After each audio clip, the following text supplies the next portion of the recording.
கோமுவின் கதைகள். அன்பார்ந்த நேயர்களுக்கு கோமுவின் கதைகள் மூலம் என் எண்ணத் தொகுப்பை கதைகளாக தங்களுடன் பகிர்ந்து கொள்ள ஆசைப்படுகிறேன். இனி கதைக்கு செல்லலாம். கதையின் நாயகி லல்லி. லல்லி 50 வயதை கடந்தவள். தன் பேரனுடன் சந்தோஷமாக விளையாடிக்கொண்டு அவனுக்கு சாதம் ஊட்டி அவனை தூங்கச் செய்து கொண்டிருந்தாள். அவன் தூங்கியதும் பக்கத்தில் படுத்துக்கொண்டு மெல்ல தன் பள்ளி பருவ காலங்களை அசை போட்டுக் கொண்டிருந்தாள். அது 1980களில் மார்கழி மாதம் என்றால் ஒரு தனி உற்சாகம் ஏற்படும். விடியல் காலை பொழுது. எங்கும் பனி படர்ந்து இருக்கும் வேளை. லல்லியின் வீட்டில் அம்மா கோகிலா அனைவரையும் 4:30 மணிக்கெல்லாம் எழுப்பி விடுவாள். லல்லி மெல்ல எழுந்து வாசலை பெருக்கி நீர் தெளிக்க, லல்லியின் பெரிய அக்கா லக்ஷ்மி அழகாக புள்ளிகள் வைத்து அச்சிட்டாற்போல் கோலங்கள் போடுவாள். சின்ன அக்கா புவனா அதற்கு அழகாக வர்ணம் பொடிகள் தூவாள். அப்பொழுதெல்லாம் யார் வீட்டு கோலம் அழகாகவும் பெரியதாகவும் உள்ளது என்று போட்டியே நடக்கும். உண்மையாகவே அக்கா போட்ட கோலத்தை வர்ணிக்க வார்த்தைகளே இல்லை எனலாம். அவ்வளவு அழகு. மகாலட்சுமி தானாக இல்லம் தேடி வருவாள். பிறகு மூவரும் குளித்துவிட்டு 5:30 மணி அளவில் கோவிலுக்கு செல்வர். கோவில் 1.5 கிலோமீட்டர் தொலைவில் உள்ளது. தெருவெங்கும் மைக் செட்டுகள் அமைத்து சுவாமி பாடல்கள் ஒலிக்கும். கேட்கவே ஆனந்தமாக இருக்கும். அதுவும் சீர்காழி கோவிந்தராஜன் அவர்கள் பாடிய விநாயகனே வினை தீர்ப்பவனே பாடல் காதுகளை ரீங்காரமிட்டு கொண்டே இருக்கும். பெருமாள் கோவில் செல்லும் வழியில் ஒரு சிறிய விநாயகர் கோவில் உள்ளது. இம்மூவரும் செல்லும் நேரமும் குருக்கள் பிள்ளையாருக்கு அபிஷேகம் செய்யும் நேரமும் ஒன்றாக இருக்கும். தீப ஆராதனைகள் முடித்து அவர் கொடுக்கும் பிரசாதத்திற்காகவே லல்லி காத்து கொண்டிருப்பாள். சுட சுட சுவையாக தினம் ஒரு பிரசாதம், சொல்ல வார்த்தை இல்லை. பிறகு பெருமாள் கோவிலுக்கு செல்வர். நின்ற பெருமாள் கிடந்த பெருமாள் என்று 2 பெருமாள்கள் கொண்ட தலம் அது. அங்கு விநாயகர் முருகர் அம்பாளை தரிசித்துவிட்டு நின்ற பெருமாள் கிடந்த பெருமாள் தரிசிக்கும் போது மெய் சிலிர்க்கும். அவர்களின் பெரிய உருவச்சிலையை தரிசிக்கும் போது நம் மகிழ்ச்சியும் பெரிதாவதை உணரலாம். பிறகு சின்ன ஆஞ்சநேயர் சன்னதி. மூர்த்தி சிறிதானாலும் கீர்த்தி பெரிது என்பது போல அவரிடம் வேண்டிக் கொண்டால் பலன் உறுதி. கோவில் நந்தனத்தில் உள்ள பூக்களின் அழகை ரசித்தவாறு பிரகாரத்தை வலம் வருவது மனதிற்கு இதமாக இருக்கும். சுவாமி தரிசனம் முடித்துக்கொண்டு வீட்டிற்கு வந்தால் அம்மா பூஜை அறையில் விளக்கேற்றி சுவாமி படங்களுக்கு பூ போட்டு சுட சுட நைவேத்தியம் வைத்திருப்பாள். உடன் சாப்பிடலாம் என்றால் அப்பா விடமாட்டார். திருப்பாவை 30 பாசுரம் படிக்க சொல்லி கற்பூரம் காட்டி சமர்ப்பயாமி என்று சொன்ன பிறகுதான் சாப்பிட கொடுப்பார். லல்லியின் அண்ணனும் அவர்களுடன் நின்று கொள்வான். பிறகு 4 பள்ளிக்கு ஆயத்தமாகி செல்வர். அம்மா அம்மா என்று பூக்காரியின் குரலை கேட்டு லல்லி மெல்ல பழைய நினைவுகளில் இருந்து வெளியே வந்தவளாய் எழுந்து சென்றாள். மதிய உணவிற்கு காய்கறி அறிந்து கொண்டிருந்தாள் லல்லி. அப்பொழுது பக்கத்து வீட்டு காமாட்சி அக்கா அக்கா என்று அழைத்து கொண்டே வந்தாள். என்ன காமாட்சி, என்ன விஷயம் என்றாள் லல்லி. இல்லை அக்கா, பசங்களுக்கு பள்ளிக்கூடம் விடுமுறை விட்டாச்சு, அதான் எல்லோரும் ஊருக்கு போகலாம்னு இருக்கோம், உங்ககிட்ட சாவி கொடுத்துட்டு போக வந்தேன் என்றாள். சரி, சந்தோஷம், பத்திரமா போயிட்டு வாங்க என்றாள் லல்லி. சரிக்கா, நான் வரேன் என்று கூறிவிட்டு காமாட்சி சென்றாள். சாவி கொத்தை வாங்கி ஆணியில் மாட்டிவிட்டு நாற்காலியில் அமர்ந்தவளாய் தன் விடுமுறை நாட்களை நினைத்து பார்த்தாள் லல்லி. லல்லிக்கு 9 வயது இருக்கும்.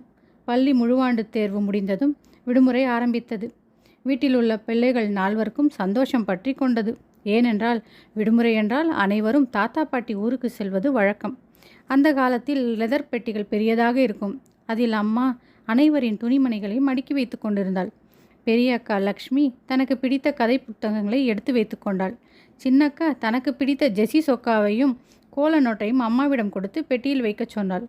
அண்ணன் கிஷோர் கிரிக்கெட் மட்டையையும் பந்தையும் எடுத்து வைத்து கொண்டான். லல்லிக்கோ அவளுக்கு பிடித்த பல்லாங்குழி சொப்பு சாமான் எல்லாம் பாட்டி வீட்டிலேயே இருந்தன. பிரயாணம் எப்போது ஆரம்பிக்கும் என்று காத்து கொண்டிருந்தாள். இரவெல்லாம் லல்லிக்கு தூக்கமே வரவில்லை. அவ்வளவு சந்தோஷமாக இருந்தது. மறுநாள் அப்பா சாரங்கப்பாணி அலுவலகத்திற்கு விடுமுறை எடுத்துவிட்டு அவருக்கு தேவையானவற்றை எடுத்து வைத்து கொண்டிருந்தார். அம்மா கூஜாவில் தண்ணீர் நிரப்பிக் கொண்டிருந்தாள். இரவு அனைவரும் சந்தோஷமாக கிளம்பினர். எழும்பூர் ரயில் நிலையம் மிக பிரம்மாண்டமாக காட்சியளித்தது. எங்கும் மின் விளக்குகளின் ஒளி, பயணிகளின் ஆரவாரம், போர்ட்டர்களின் சத்தம் என்று லல்லிக்கு பார்க்க பார்க்க ஆனந்தமாக இருந்தது. அக்கா இருவருக்கும் 1 வயதுதான் வித்தியாசம் என்பதால் இருவரும் சகோதரிகள் போல் இல்லாமல் தோழிகள் போல் உரையாடி கொண்டே நடந்தனர். லல்லி அம்மாவின் கையை பிடித்து நடக்க அண்ணன் கிஷோர் அப்பாவின் கையை பிடித்து கொண்டு நடப்பான். செங்கோட்டை எக்ஸ்பிரஸ் பிளாட்ஃபார்மில் வந்து நின்றதும் லல்லி குதூகலித்தாள். அனைவரும் ரயிலில் ஏறி அமர ஜன்னலோரம் உட்கார லல்லிக்கும் அண்ணன் கிஷோருக்கும் சண்டை ஏற்பட்டது. கடைசியில் அண்ணன் விட்டு கொடுத்து விட்டான். லல்லி ஜன்னலோரம் அமர்ந்ததும் அவள் முகத்தில் ஏற்பட்ட பூரிப்பை கண்டு அனைவரும் புன்னகைத்தனர். இரவு நேரம் என்பதால் வெளியே நிலவு வெளிச்சம் மட்டுமே. அனைவரும் உறங்க செல்ல ரயிலின் உள்ளே மங்கலான வெளிச்சம் மட்டுமே. லல்லி உறங்காமல் அமர்ந்து கொண்டு வெளியே விளைநிலங்களின் மனத்துடன் சில் என்று வீசும் குளிர்ந்த காற்றை முகத்தில் வாங்கியவாறே தூரத்தில் குடிசைகளில் எரியும் விளக்குகளையும் நிலா ஒளியில் தெரியும் மலைகளையும் மரங்களையும் வேடிக்கை பார்த்து கொண்டு வந்தாள். ரயில் பாலத்தை கடக்கும்போது ஏற்படும் தடால் தடால் தடால் தடால் என்ற பெரும் சத்தத்தை சற்று பயத்துடன் கேட்டவாறே உறக்கத்தில் ஆழ்ந்தாள். விடியற் காலை எழுந்து மீண்டும் வேடிக்கை பார்க்க ஆரம்பித்தாள். இருள் சூழ்ந்த வயல்வெளிகள் அடர் கருமையில் இருந்து சூரிய கதிர்கள் பட்டு மெல்ல பச்சை நிறத்திற்கு மாறும் அழகை கண்டு வியந்தாள். வழிநெடுகிலும் விளைநிலங்கள், கரும்பு தோட்டங்கள், வாழை தோப்புக்கள், சவுக்கு தோப்புக்கள், பூந்தோட்டங்கள், ஆறுகள் என்று காண்பவர் மனதில் புத்துணர்ச்சி ஏற்படுவது உறுதி. லல்லி அனைத்தையும் ரசித்தபடி வந்தாள். ரயிலில் அனைவரும் எழுந்து முகம் கழுவி தலைவாரி அமர்ந்து கொண்டனர். காப்பி காப்பி காப்பி காப்பி என்று ரயிலில் வர அப்பா அனைவருக்கும் காப்பி வாங்கி கொடுத்தார். மாயவரம் எப்போது வரும் என்று அப்பாவை கேட்டுக்கொண்டே இருந்தாள் லல்லி. கடைசியில் மாயவரம் ஜங்ஷனில் வந்து நின்றது ரயில். அனைவரும் பெட்டி படுக்கையெல்லாம் எடுத்துக்கொண்டு மெல்ல இறங்க ஆரம்பித்தனர். ரயில் படியில் இறங்குவது லல்லிக்கு சற்று பயமாக இருக்கும். அப்பா அவளை தூக்கி இறக்கி விடுவார். அனைவர் முகத்திலும் ஒருவித சந்தோஷம். மாயவரம் ஜங்ஷனில் ரயில் வந்து நின்றதும் அனைவரும் இறங்கினர். ரயில் நிலையத்தை விட்டு வெளியே வந்ததும் டாக்ஸி, ரிக்ஷா, குதிரை வண்டி என்று நிறைய நின்று கொண்டிருந்தன. பிள்ளைகள் 4 குதிரை வண்டியில் செல்ல வேண்டும் என்று ஆசையாக இருந்தது. அப்பாவிடம் கேட்க அப்பாவும் 2 குதிரை வண்டிக்காரிடம் பேரம் பேசினார். அனைவரும் ஏறி அமர்ந்து கொண்டனர். லல்லியின் தாத்தா பாட்டி ஊர் மாயவரம் ஜங்ஷனிலிருந்து 3 கிலோமீட்டர் தொலைவில் உள்ள திருவிழந்தூர் என்னும் ஊராகும். குதிரை வண்டி புறப்பட்டது. மணப்பாற மாடு கட்டி மாயவரம் ஏறு பூட்டி வயக்காட்ட உழுது போடு செல்ல கண்ணு என்ற சிவாஜி கணேசனின் பாடல் வரிகளுக்கு ஏற்ப வழியெங்கும் ஏற்பூட்டி உழுது கொண்டிருந்தனர். காலை பொழுது என்பதால் விவசாயிகள் அனைவரும் வாய்க்கால் வரப்புகளை வெட்டி விடுவது, பம்பு செட்டுகள் மூலம் நீர் பாய்ச்சுவது, நாற்று நடுவது என்று சுறுசுறுப்பாக வேலை பார்த்து கொண்டிருந்தனர். பிள்ளைகளுக்கு இதையெல்லாம் பார்த்து ரசிப்பது மிகவும் பிடித்திருந்தது. வழி நெடுகிலும் காவிரி ஆறு ஓடைகளாகவும் வாய்க்கால்களாகவும் ஓட இருபுறமும் நீண்டு வளர்ந்த நெடு மரங்கள் காலை தென்றலை வீச 4 மகிழ்ச்சி வெள்ளத்தில் திளைத்தனர். குதிரை வண்டி பாட்டி வீடு இருக்கும் கவரத்தெருவில் ஓட ஆரம்பித்தது. அந்த காலத்தில் அனைவரின் வீட்டு முன்பும் திண்ணை இருக்கும். ஒரு வழியாக பாட்டி வீடு வந்துவிட்டது. வண்டி சத்தம் கேட்டு தாத்தா பாட்டி வெளியே ஓடி வந்து பிள்ளைகளை ஆறத் தழுவி முத்தமிட்டனர். லல்லிக்கு அங்கு வாசல் படிக்கட்டுகளில் இருக்கும் கல் யானையில் சறுக்க மிகவும் பிடிக்கும். பிறகு திண்ணை. ஒரு புறம் இருக்கும் திண்ணையில் 40 முதல் 50 பேர் வரை உட்காரலாம். அவ்வளவு பெரியது. மறுபுறம் இருக்கும் திண்ணையில் சாய்ந்து உட்கார்ந்து கொள்ள, படுத்து கொள்ள நன்றாக இருக்கும். லல்லிக்கு அதில் சாய்ந்து கொண்டு வீதியை வேடிக்கை பார்ப்பது மிகவும் பிடிக்கும். பாட்டி எல்லாருக்கும் முத்தம் கொடுத்து வாங்க வாங்க என்று சந்தோஷமாக உள்ளே அழைச்சிட்டு போனாங்க. பாட்டி வீட்டு வாயில் கதவை திறந்து மூட வேண்டுமெனில் அதற்கு தனி பலம் வேண்டும். அவ்வளவு கனமாக இருக்கும். அனைவரும் உள்ளே நுழைந்தனர். பாட்டி வீடு அந்த காலத்து 3 கட்டு வீடுன்னு சொல்லுவாங்கல்ல, அந்த மாதிரி அவ்வளவு பெருசு. 3 கட்டு வீடுன்னா முதல் கட்டில் எஜமானர்களும், 2ஆம் கட்டில் வேலையாட்களும், 3ஆம் கட்டில் கேணியும் இருக்கும். வாசலிலிருந்து உள்ளே நுழைந்ததும் இடதுபுறம் பெரிய வரவேற்பறை. ஆங்காங்கே அழகிய வேலைப்பாடுகளுடன் கூடிய பெரிய பெரிய தூண்கள். அது மட்டும் இல்லாமல் கூடத்தின் நடுவே தேக்கு மரத்தினாலான பெரிய ஊஞ்சல் இருக்கும். 4 பிள்ளைங்களும் ஊஞ்சல் என்றால் அவ்வளவு பிடிக்கும். நான் நீ என்று போட்டி போட்டுக்கொண்டு விளையாடுவர். அந்த வரவேற்பறையிலிருந்து வரிசையாக அறைங்க இருக்கும். அதில் 4-5 படுக்கை அறை மட்டுமே. படுக்கை அறையில் போடப்பட்டிருக்கும் கட்டில்கள் அவ்வளவு அழகாக இருக்கும். சமையலறை என்று ஒன்றும், சமைக்க தேவையான பொருட்கள் வைக்க ஒரு அறை என்றும் 2 இருக்கும். லல்லியோட தாத்தா பாட்டி வீட்டு முத்தம் போல வேற எங்கும் காண முடியாது. அவ்வளவு பெருசு. அந்த முற்றத்தில் ஒரு பெரிய தண்ணீர் தொட்டி இருக்கும். வீட்டுக்கு வெளியே ஒரு பள்ளத்தில் அடிக்குழாய் உள்ளது. அந்த குழாயிலிருந்து ஒரு பைப் மூலம் காவிரி ஆற்று நீர் முற்றத்தில் இருக்கும் தொட்டியில் வந்து நிரம்பும். இதையெல்லாம் தாண்டி போனா ஒரு தனி வீடு போலவே இருக்கும். அது வேலையாட்கள் தங்குவதற்கு. இதையும் கடந்து சென்றால் கேணி, மாட்டுக்கொட்டகை, கோழிக்கூண்டு இருக்கும். இதையும் தாண்டி போனா தோட்டம். தோட்டத்தை பத்தி அப்புறம் பார்க்கலாம். லல்லியோட தாத்தாவுக்கு அந்த ஊர் ஜனங்க மத்தியில ஒரு நல்ல மரியாதை உண்டு. அவர் அரசு பள்ளியில தலைமை ஆசிரியராக இருந்து ஓய்வு பெற்றவர். பாட்டி மீது அதிக பிரியம் கொண்டவர். இவங்களுக்கு மொத்தம் 8 பிள்ளைங்க. அதுல 5 பேர் ஆண், 3 பேர் பெண் குழந்தையாகும். அந்த காலத்துல ஒரு பழமொழி உண்டு. அரை காசுன்னாலும் அரசாங்க காசா இருக்கணும்னு சொல்லுவாங்க. அதுக்கு ஏத்த மாதிரி 5 பையன்களும் அரசு உத்தியோகம்தான் பார்த்தாங்க. லல்லி அப்பா தான் பெரியவர். அவர் சென்னை உயர்நீதிமன்றத்துல குமாஸ்தாவாக வேலைக்கு சேர்ந்தார்.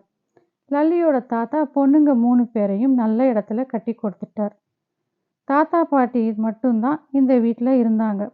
பாட்டி எல்லாருக்கும் காப்பி போட்டு கொடுத்தாங்க. எல்லாரும் குடிச்சிட்டு குளிச்சுட்டு வர பக்கத்து வீட்டு நவநீதம் பாட்டி சுட சுட இட்லியும் கெட்டி சட்னியும் கொண்டு வந்து வச்சிட்டாங்க.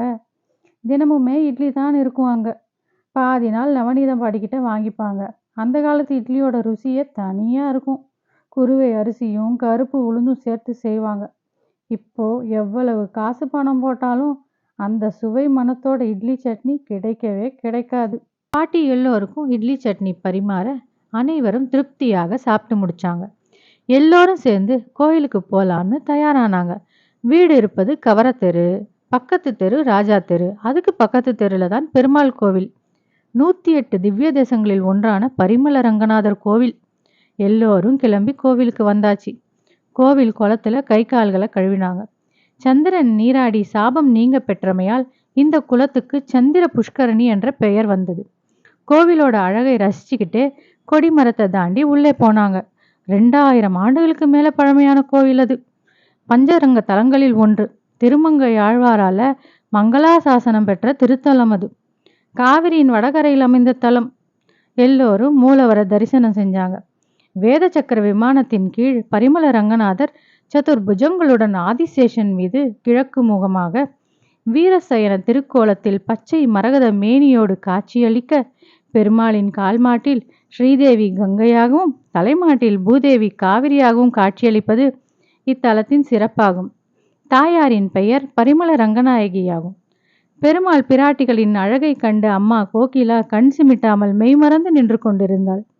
அந்த காலத்துல அம்பரீசன் என்ற மன்னன் தன்னுடைய 100வது ஏகாதசி விரதத்தை இத்தலத்துல முடிக்க விரும்பினான்.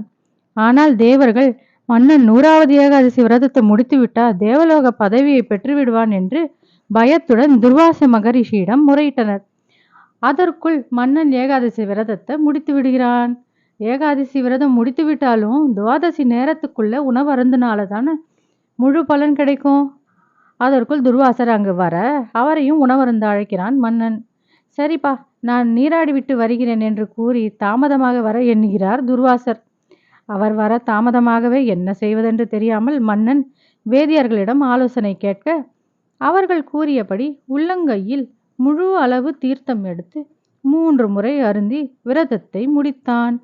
நீராடி விட்டு வந்த துர்வாசர் மன்னன் விரதத்தை முடித்ததை கண்டு கடும் கோபமுற்று பூதத்தை ஏவ மன்னன் பெருமாளிடம் சரண் புக, பெருமாள் மன்னனை காத்து துர்வாசரையும் மன்னித்தார். இன்றும் யமனும் அம்பரீசனும் பெருமாள் திருவடி வழிபாடு செய்யும் தலம் இதுவே ஆகும். லல்லி கோவிலுள்ளே அங்கும் இங்கும் ஆனந்தமாக ஓடினாள். தாத்தா, பார்த்து பார்த்து செல்லம், விழுந்துட போறம்மா என்று கூறினார். சோழர் கால கட்டடக்கலையின் சிறப்பை இக்கோவிலிலும் காணலாம். கோபுரம் முழுவதும் கதை சொல்லும் சுதை சிற்பங்கள். வெண்ணெய் திருடும் கண்ணன் அவன் தோழர்களுடன் விளையாட, கருட வாகனத்தில் பெருமாள் மற்றும் பள்ளி கொண்ட பார்க்கடல் வாசன் என்று எல்லாம் கொள்ளை அழகு. கோவிலின் உள்ளேயோ தசாவதார மூர்த்திகள் சிற்ப வடிவில் காட்சி அளிக்கின்றனர். ஒரு இடத்தில் வாமனன் மகாபலியின் தலையின் மீது கால் வைப்பது, மற்றொரு இடத்தில் ஆளிலை கண்ணன் என்று சொல்லிக்கொண்டே போகலாம். அவ்வளவு அழகழகான சிற்பங்கள் உள்ளது. கல்யாணராமர், யோக நரசிம்மர் என்று பலருக்கும் தனித்தனி சன்னதி உள்ளது. திருவிழந்தூரின் புராண பெயர் திரு இந்தலூர் ஆகும். இந்து என்பது சந்திரனுடைய பெயர். சந்திரன் சாபம் நீங்க பெற்றதால் திருவிந்தலூர் என்ற பெயர் பெற்றது. அனைவரும் பிரகாரத்தை சுற்றிவிட்டு ஓரிடத்தில் வந்து அமர்ந்து பிரசாதத்தை உண்டனர். லல்லியும் அண்ணன் கிஷோரும் ஒவ்வொரு சிற்பங்களின் அழகை ரசித்து கொண்டே ஓடிப்பிடித்து விளையாடி கொண்டிருந்தனர். அனைவரும் வீட்டிற்கு கிளம்ப வழி எங்கும் தெரிந்தவர்கள், என்ன சாரங்கா, எப்ப வந்த என்று அப்பாவிடம் குசலம் விசாரித்தனர். ஒரு வழியாக அனைவருக்கும் பதில் அளித்துவிட்டு வீடு வந்து சேர்ந்தனர். பாட்டி பசங்களுக்காக பொரிவிலங்கா உருண்டையும் சீப்பு முறுக்கும் கொண்டு வந்து கொடுத்தாங்க. பாட்டி அவ்வளவு ருசியாக செய்வாங்க. பிள்ளைங்களுக்கு ரொம்ப பிடிக்கும். 4 பேரும் சாப்பிட்டுக்கிட்டே தூணை சுற்றி விளையாடுறதும் ஊஞ்சலில் விளையாடுறதுமா இருந்தாங்க. அப்பா தன் நண்பர்களை காண புறப்பட்டார். அண்ணன் கிஷோரும் நானும் உங்கள் கூட வரேன்ப்பா என்று சொல்லி அப்பாவுடன் சென்றான். அம்மாவும் பாட்டியும் சமையல் செய்ய தயாராக பிள்ளைகள் 3 பேரும் அவங்களுக்கு உதவி செய்ய ஆரம்பிச்சாங்க. பெரியக்கா லக்ஷ்மி பூண்டு உரிக்க, சின்னக்கா போன வெங்காயத்தோல் உரிக்க, லல்லி அவங்களுக்கு வேணுங்கிற பாத்திரம் காய்கறிகளை ஓடி ஓடி போய் எடுத்துட்டு வந்து கொடுத்தா. எல்லாரும் சிரிச்சுக்கிட்டே வேலை பார்த்தாங்க. அம்மா கோகிலா அவ்வளவு அழகு. திருமணத்திற்கு முன் சென்னை திருவல்லிக்கேணியில் உள்ள லேடி வெலிங்டன் பள்ளியில் பியூசி வரை படித்தவர். தமிழ், தெலுங்கு, ஹிந்தி, ஆங்கிலம் ஆகிய மொழிகளில் எழுத படிக்க தெரிந்தவள். அந்த காலத்திலேயே என்சிசி சேர்ந்து நற்சான்றிதழ் பெற்றவள். தனியார் பள்ளியில் ஆசிரியராக வேலை பார்த்தவர். அம்மா கோகிலா வளர்ந்ததெல்லாம் நகரத்தில். ஆனால் அவள் மாமியார் வீடு இருந்ததோ ஒரு கிராமம். அம்மாவுடன் பிறந்தவர்கள் 2 அண்ணன், 2 அக்கா, 2 தங்கை, ஒரு தம்பி ஆகும். நடுவில் அம்மா கோகிலா பிறந்ததால் வீட்டு வேலைகளில் பெரியதாக பழக்கமில்லை. கல்யாணமாகி மாயவரம் வந்தபோது அவ்வளவு சிரமப்பட்டதாக கூறுவாள். பெரிய குடும்பம் என்பதால் பெரிய குண்டாவில் சாதம் வடிக்க தெரியாமல் தவித்தாள். அப்பொழுது பாட்டியும் அத்தையும் தான் அனைத்தையும் கற்றுத்தந்ததாக கூறுவாள். ஆனால் இன்றோ மாமியார் மெச்சிய மருமகளாக மாறிவிட்டாள். அம்மா நல்ல நிறம், மென்மையான கருமையான அடர்ந்த கூந்தல். சிறு வயதில் மாடு முட்டியதால் உதட்டின் கீழ் மிக சிறியதாக ஒரு வெட்டுத்தழும்பு இருக்கும். அது அவளின் அழகுக்கு அழகு சேர்த்தது. எப்போதும் சிரித்த முகத்துடன் இருப்பாள். கள்ளம் கபடமற்றவள். அவள் இருக்கும் இடம் எப்பொழுதும் கலகலப்பாக இருக்கும். புகுந்த வீடு பிறந்த வீடு என்று அனைவருக்கும் பிரியமானவள். இறைவா, நீ ஆணையிடு, தாயே எந்தன் மகளாய் மாற என்று எண்ணாத மகள்களும் உண்டோ இப்பூமியில்? அப்பேற்பட்ட தாய்தான் அம்மா கோகிலா. தன் குழந்தைகளுக்கு ஒரு அன்பான தாயாக விளங்கினாள். அம்மா மிகவும் சுறுசுறுப்பு. வேலைகளை நிமிடத்தில் முடிக்கும் திறன் கொண்டவள். அன்றும் அப்படித்தான். சமையல் வேலை சட்டென்று முடிந்துவிட்டது. உடன் பாட்டியும் இருந்ததால் சொல்லவே தேவையில்லை. அனைத்து சமையலும் முடிந்துவிட்டது. லல்லிக்கு வர்ஷா என்ற தோழி இருந்தாள். அவளுடன் திண்ணையில் ஆனந்தமாக விளையாடி கொண்டிருந்தாள். அப்பாவும் அண்ணன் கிஷோரும் வந்துவிட்டனர். தாத்தா தோட்டத்துக்கு சென்று வாழை இலை பறித்து கொண்டு வந்தார். எல்லோரும் சந்தோஷமாக சாப்பிட உட்கார்ந்தாங்க. அம்மாவும் பாட்டியும் பரிமாறினாங்க. சுட சுட சோறும் தோட்டத்தில் விளைந்த காய்கறிகள் போட்ட சாம்பார், பொரியல், வறுவலுமாக இலை நிரம்பியது. அப்பாவுக்கு எவ்வளவு காய்கறிகள் இருந்தாலும் அப்பளம் இருந்தால்தான் அவருக்கு திருப்தி. அதனாலேயே பாட்டி அப்பளம் பொரித்து விடுவார். அம்மா சமையல் எப்பவுமே நல்லா இருக்கும். அதுவும் அன்று காவேரி ஆத்து நீரில் சமைத்ததால மேலும் ருசியாக இருந்தது. அனைவரும் ஒரு வழியாக சாப்பிட்டு முடித்து திண்ணையில் சென்று அமர்ந்து கொண்டனர். தாத்தா நகைச்சுவை உணர்வு அதிகம் உடையவர். ஒரு முறை அம்மா சென்னையில மைசூர் பாக்கு செஞ்சுக்கிட்டு இருந்தாங்க. அது பதம் தவறி மிகவும் கெட்டியாக மாறிடுச்சு. தாத்தா உடனே அதுக்கு ஜமால் கோட்டைன்னு பேர் வச்சிட்டாரு. அம்மா கோகிலா, உன் ஜமால் கோட்டைய மெட்ராஸ்ல போட்டுட்டு ரயில் ஏறினா மாயவரம் போற வரைக்கும் வாயில கரையாம இருக்கும்னு சொல்லி கிண்டல் செய்ய எல்லோரும் விழுந்து விழுந்து சிரிச்சாங்க. அம்மாவுக்கே சிரிப்பை அடக்க முடியலன்னா பார்த்துக்கோங்க. தாத்தா பிள்ளைங்களுக்கு நிறைய கதை சொல்லுவார். தெனாலிராமன் கதை, பீர்பால் கதை மற்றும் அவர் பள்ளியில் நடந்த சுவாரஸ்யமான விஷயங்கள்னு பல சொல்லுவார். அதையெல்லாம் பிள்ளைங்க ஆர்வத்துடன் கேட்டு சந்தோஷப்படுவாங்க. நாப்பிரர் வாக்கியங்கள்னு சொல்ற டங் ட்விஸ்டரை சொல்லி பிள்ளைகளை சொல்லுவார். அன்றும் அவ்வாறே யார் தச்ச சட்டை, எங்க தாத்தா தச்ச சட்டை என்ற வாக்கியத்தை வேகமாக சொன்னார். பெரிய அக்காவும் சின்ன அக்காவும் ஓரளவுக்கு சொன்னாங்க. ஆனா லல்லிக்கும் அண்ணன் கிஷோருக்கும் வரவே இல்லை. அவங்க 2 பேரும் சொல்ல தவிச்சதை பார்த்து எல்லோரும் சிரிச்சுக்கிட்டு இருந்தாங்க. இப்படி பேசிக்கிட்டே இருந்ததுல மணி 5 ஆயிடுச்சு. பாட்டி பசங்களை அழைச்சிக்கிட்டு அந்த தெருவிலேயே இருக்கிற கோமிட்டி செட்டி கடைக்கு அழைச்சிட்டு போனாங்க. அது ரொம்ப குட்டி கடை. அங்க இருக்கிற பாட்டி லல்லி பாட்டிக்கு ரொம்ப நெருக்கம். அதனால பசங்க அவங்களுக்கு பிடிச்சதை அவங்களே எடுத்துப்பாங்க. அந்த காலத்து கமர்கட்டு, தேன் மிட்டாய், குச்சி மிட்டாய், பல்ப மிட்டாய், கடலை உருண்டைன்னு விதவிதமாக இருக்கும். பசங்க அவங்களுக்கு வேணுங்கிறத எடுத்துப்பாங்க. இதுல அண்ணன் கிஷோர் தான் அதிர்ஷ்டசாலி. அவனுக்கு சட்டையில பாக்கெட் இருக்கும். வேணுங்கிறத நிறைய எடுத்து போட்டுப்பான். இவங்க 3 பேரையும் வெறுப்பேத்தி வெறுப்பேத்தி சாப்பிடுவான். எல்லாம் மிட்டாய்களை வாங்கிக்கிட்டு விளையாடிக்கிட்டே சந்தோஷமா சாப்பிட்டுக்கிட்டு இருந்தாங்க. பாட்டிக்கும் மனசுக்கு திருப்தியா இருந்துச்சு பசங்களுக்கு பிடிச்சதை வாங்கி கொடுத்ததுல. இரவு அனைவரும் சாப்பிட்டு விட்டு கூடத்திலேயே வரிசையாக படுத்துக்கொண்டனர். முற்றத்தில் விழும் நிலவு வெளிச்சத்தை ரசித்தபடி பேசி சிரித்து கொண்டிருந்தனர். அப்பா உடனே, பசங்களா படுங்க, கற்கள் எழுந்திருக்கணும்லன்னு அதட்டவே அனைவரும் அமைதியாக உறங்கி போயினர். பிள்ளைங்க காத்தால எழுந்திருச்சு வீதியில் இருக்கிற அடிக்குழாயில எல்லாரும் தண்ணி பிடிக்கிறத வேடிக்கை பார்த்துக்கிட்டு இருந்தாங்க. பாட்டி எல்லாருக்கும் காஃபி போட்டு கொடுத்தாங்க. எல்லாம் குடிச்சிட்டு தோட்டத்துக்கு போனாங்க. பாட்டி வீட்டு தோட்டம் ரொம்ப பெருசு. 1/2 கிலோமீட்டருக்கு கொஞ்சம்தான் கம்மி. மாட்டு தொழுவத்தை தாண்டினதும் முதல்ல கண்ணில் படுறது நூனா மரம் தான். அந்த காலத்து ஏர் பியூரிஃபையர், அதாவது காற்றுல இருக்கிற மாசு தூசை வடிகட்டி சுற்றுச்சூழலை பாதுகாக்கிறது. இந்த மரத்துக்கு நிறைய மருத்துவ குணம் உண்டு. கல்லீரல் மண்ணீரல் கோளாறுங்களை தீர்க்கறது, புத்துநோய் வராமல் தடுக்கிறது, வயிற்றுல உள்ள புண்களை குணமாக்குறதுன்னு நிறைய உண்டு. தோல் நோய்களை கூட குணமாக்கும் தன்மையுடையது. இலையுடைய சாரை மூட்டுகளில் பூசினா மூட்டு வலி, மூட்டு வாதம், மூட்டு வீக்கம் எல்லாம் குணமாகும். இன்னும் நிறைய பலன் இருக்கு. இந்த மரத்திலிருந்து காகிதம், மேஜை, நாற்காலின்னு செய்கிறாங்க.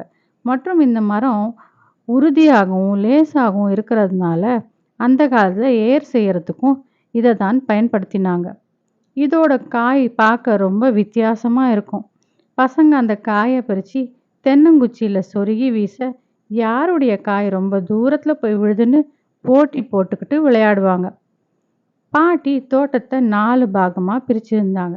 முதல் பாகத்தில் மல்லி, கனகாம்பரம், சம்பங்கி, சாமந்தி, வாடாமல்லின்னு பூச்செடிங்க நிறைய இருந்துச்சு. அடுத்ததில் காய்கறிங்க, கத்திரிக்காய், வெண்டைக்காய், பூசணிக்காய், புடலங்காய், முருங்கை மரம், எலுமிச்சை மரம்னு நிறைய காய்கறி செடிங்க இருக்கும்.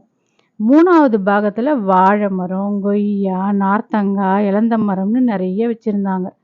கடைசி பாகத்தில் தென்னை மரம், வேப்ப மரம், கருவேல மரம், மருதாணி மரம்னு நிறைய இருந்துச்சு. கருவேல மரத்தை வச்சு தோட்டத்தை சுற்றிலும் வேலி போடுவாங்க பாட்டி. ஊர் பக்கங்கிறதால பாம்பு நடமாட்டம் நிறைய இருக்கும். அது வராமல் இருக்க வேலியோரம் சிறியானங்கை செடியை வச்சிருப்பாங்க. இந்த செடியோட வாசனைக்கு பாம்பு வராதுன்னு சொல்லுவாங்க. பெரியக்கா லக்ஷ்மிக்கு பூ பறிச்சு கட்டுறதுக்கு ரொம்ப பிடிக்கும். அவளோட பாவடையில் பூங்களை பறித்து போட்டுக்கிட்டு அழகாக கட்டுவா. சின்னக்கா போனாக்கு வெண்டைக்காய் செடியிலேருந்து வெண்டைக்காய் பறித்து சாப்பிட ரொம்ப பிடிக்கும். லல்லிக்கும் அண்ணன் கிஷோருக்கும் கொய்யா பழம் பறித்து சாப்பிட பிடிக்கும். பாட்டி பசங்களுக்கு பந்தல் போடுறது எப்படின்னு சொல்லி கொடுப்பாங்க. செடிங்களுக்கு பாத்தி கட்டுறது, தண்ணி ஊற்றுறதுன்னு பசங்களும் பாட்டி கூட சேர்ந்து தோட்டத்து வேலைகளை செய்வாங்க. தோட்டத்துக்கு போயிட்டா நேரம் போகிறதே தெரியாது. அங்கே இருக்கிற கோழி குஞ்சுங்களை துரத்தி துரத்தி பிடிச்சி விளையாடிக்கிட்டு இருப்பாங்க. எல்லாரும் ஒரு வழியாக குளிச்சுட்டு டிஃபன் சாப்பிட்டுட்டு தாத்தா கூட அந்த தெருவில் இருக்கிற பெருமாள் கோவிலுக்கு போனாங்க.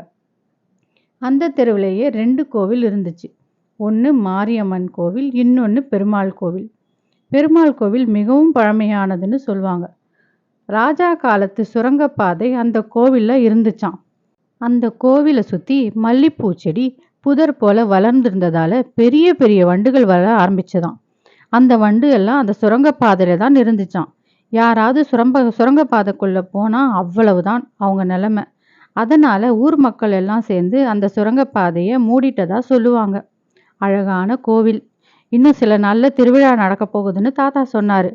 பசங்க சாமி தரிசனம் முடிச்சுட்டு தாத்தா கிட்ட வேற எங்கே தாத்தா போகலாம்னு கேட்க, இன்னைக்கு இது போதும்பா, வீட்டுக்கு போகலாம்னு சொன்னார்.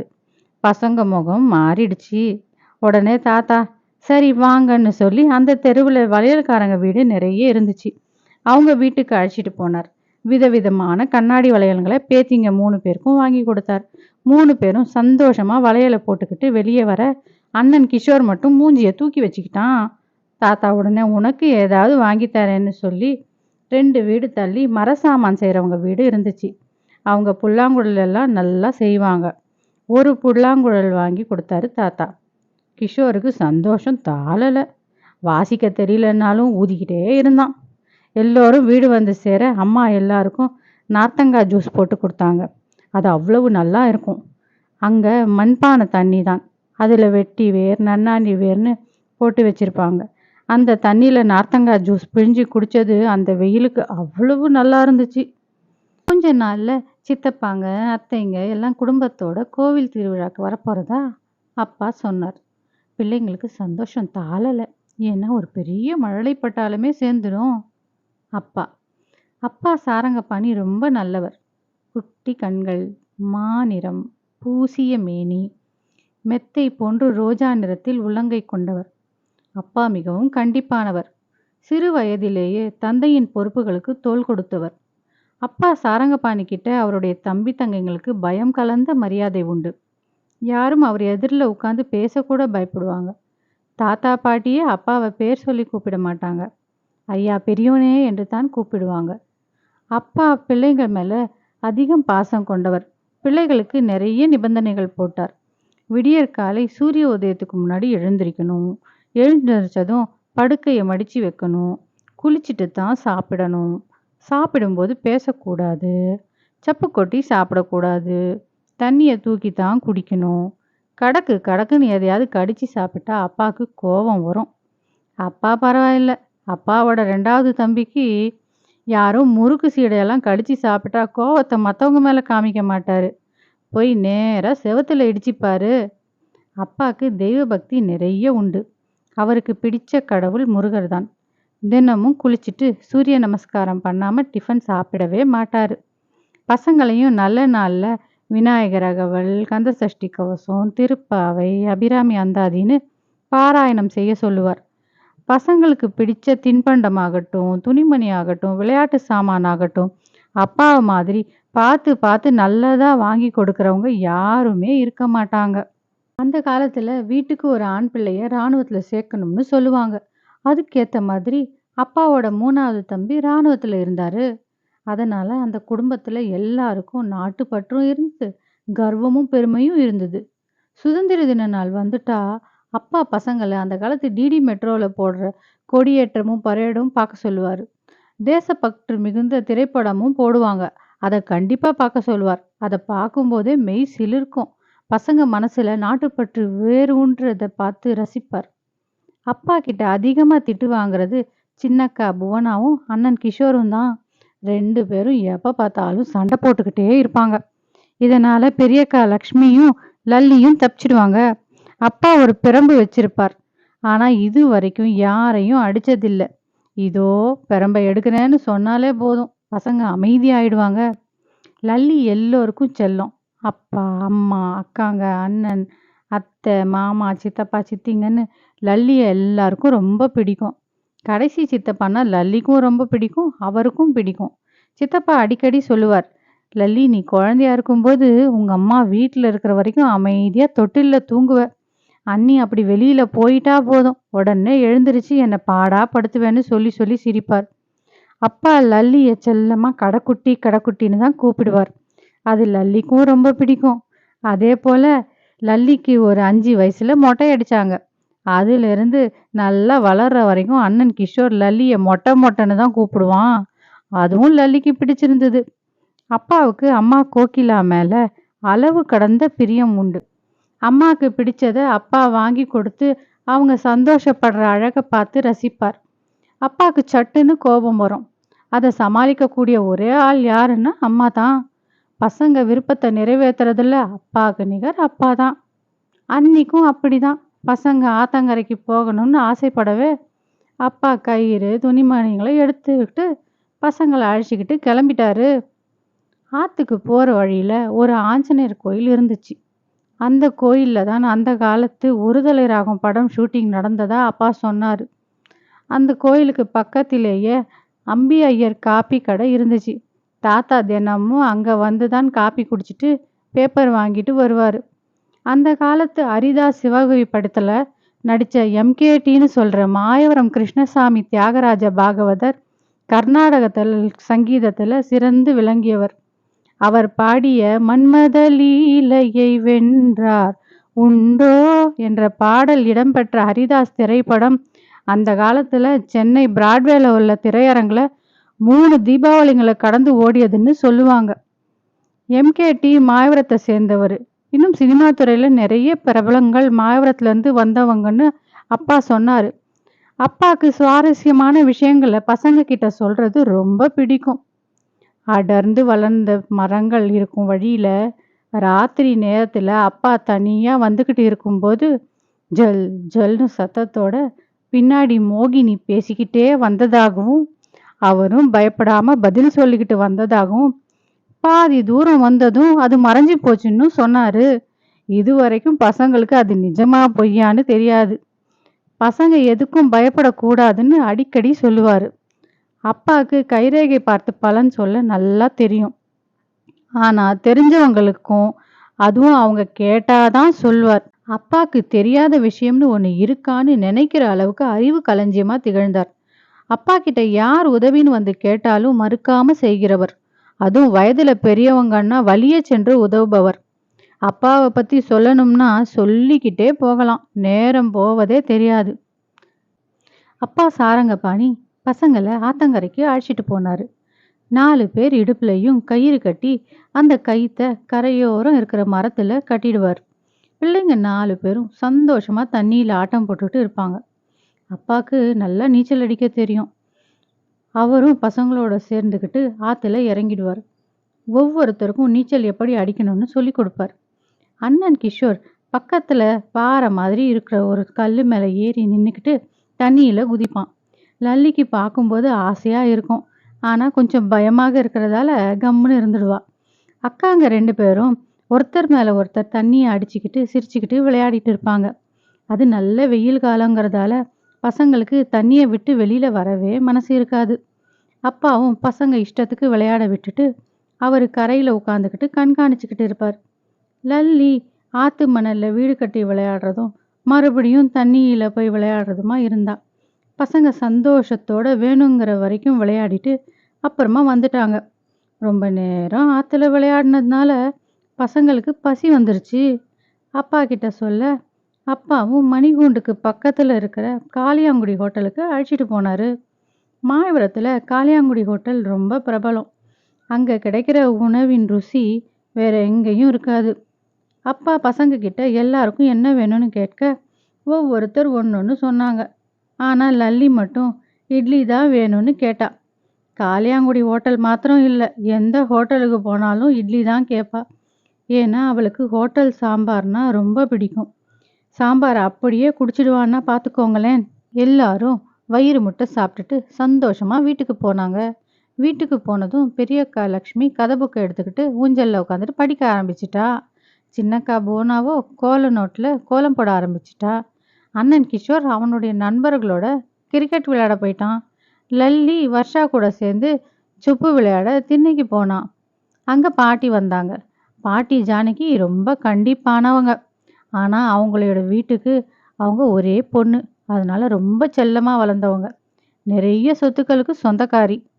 தாத்தா ராஜாராமனும் சலைச்சவர் இல்லை. அவங்க அப்பா கிருஷ்ணசாமி அந்த காலத்திலேயே அயல் நாடான சிசல் நாட்டுக்கு சென்று வாணிபம் செஞ்சவர். சிசல்னு இருந்த பெயரை பிரிட்டிஷ் ஆட்சியில் செஷல்ஸ்ன்னு பெயர் மாற்றம் செஞ்சாங்க. செஷல்ஸ் குடியரசு என்பது ஒரு தீவு கூட்டம். பூலோகத்தின் சொர்க்கம்னு கூட சொல்லலாம். இந்திய பெருங்கடல்ல உள்ள 115 தீவுகளை கொண்ட ஒரு தீவு நாடாகும். இதோட தலைநகரம் விக்டோரியா. விக்டோரியாவில் ஒரு அழகான முருகர் கோவில் உள்ளது. இந்நாட்டுக்கு தெற்கே மடகாஸ்கர், ரீயூனியன், மொரீஷியஸ் ஆகிய நாடுகள் உள்ளன.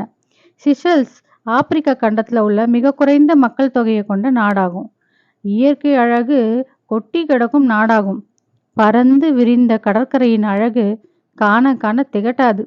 அங்கு மீன்பிடி தொழில், விவசாயம், தென்னை வளர்ப்பு முக்கிய தொழிலாகும்.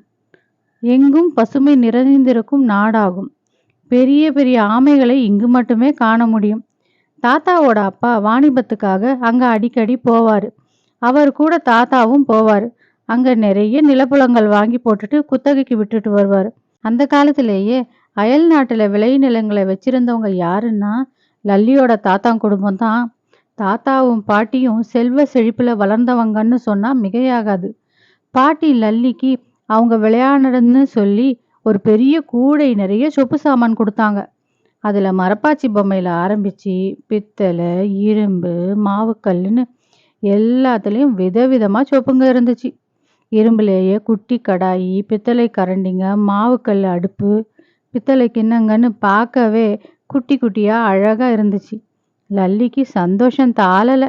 அது மட்டும் இல்லாமல் ஊருக்கு போகும்போது எல்லாத்தையும் எடுத்துகிட்டு போன்னு வேற சொல்லிட்டாங்க. லல்லிக்கு ரெட்டிப்பு சந்தோஷம் ஆயிடுச்சு. அவள் தோழி கூட சந்தோஷமாக சொப்பு வச்சுக்கிட்டு விளையாடிக்கிட்டு இருந்தா. பாட்டி வீட்டுக்கு எதிர் வீட்டில் மணி அக்கான்னு ஒரு அக்கா இருந்தாங்க. அவங்களுக்கு லல்லியை ரொம்ப பிடிக்கும்.